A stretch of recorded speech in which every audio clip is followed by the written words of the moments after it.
Hello viewers, ఎలా ఉన్నారండి అందరూ? హోప్ అందరూ బాగుండాలని కోరుకుంటున్నాను. నేనైతే బాగున్నాను. ఇంకేంటండి, సమ్మర్ వెకేషన్స్ స్టార్ట్ అయ్యాయి. అందరూ ఒక్కొక్క చోటికి ట్రిప్ ప్లాన్ వేసుంటారు. ఏదేమైనా హెల్త్ ఇంపార్టెంట్. సో మన హెల్త్ని కాపాడుకుంటూ మనం ఎంజాయ్ చేయాలి. ఎండాకాలం కదా, బాడీని డీహైడ్రేట్ అవ్వకుండా చూసుకోండి. టాపిక్ వచ్చేస్తే, నేను మా ఊరు వెళ్ళానండి. అక్కడ మా ఇంట్లో కరివేపాకుని చెట్టు చూడగానే అసలు ఆగుతానా నేను ఇంకా? దాంతో చేయాల్సిన రెసిపీస్ అన్నీ ఒక్కొక్కటి ట్రై చేస్తున్నా. ఫస్ట్ అయితే కరివేపాకు కారం చేస్తున్నాను. కరివేపాకు కారం కోసం చేయాల్సిన ప్రాసెస్ ఏంటో ఎక్స్ప్లెయిన్ చేస్తాను. ఆ కరివేపాకుని తెచ్చుకున్న తర్వాత వాటర్లో నీట్గా వాష్ చేసి ఒక క్లాత్, పొడి క్లాత్ మీద మనం ఇంట్లోనే డ్రై చేసుకోవాలి. ఎండలో పెట్టక్కర్లేదు దీనికి. ఆ ఆకులకున్న తడిపోయే వరకు ఫ్యాన్ గాలి కింద డ్రై అయితే చాలండి.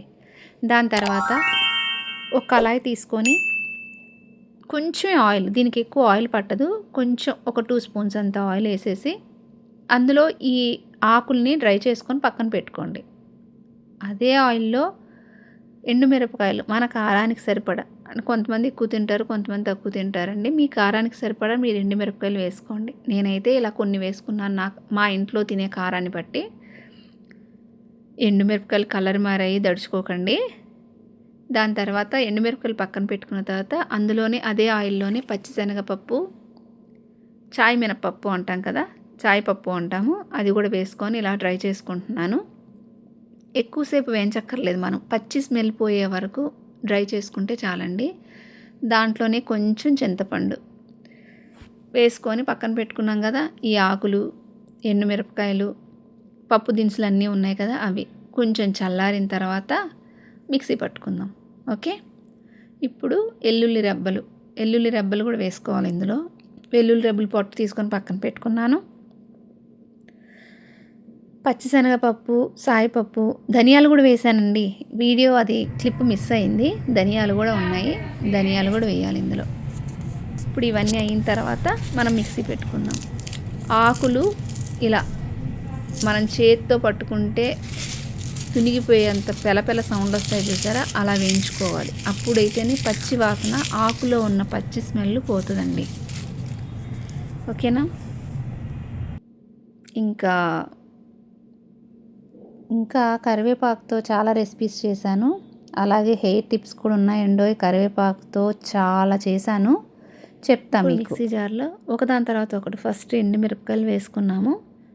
ఎండుమిరపకాయల తర్వాత పప్పు దినుసులు అన్నీ వేసుకుంటున్నాను. ఫస్ట్ అవన్నీ వేసుకున్న తర్వాత లాస్ట్లో కరివేపాకు వేసి మిక్సీ చేస్తే, దానికి సరిపడా ఉప్పు, మిగతా దినుసులన్నీ వేసుకున్న తర్వాత ఇలా ఒకదాని తర్వాత ఒకటి వేసుకొని మిక్సీ గ్రైండ్ చేసుకుందాం. ఈ కారపొడి దోశల్లోకి, ఇడ్లీలోకి చాలా బాగుంటుందండి.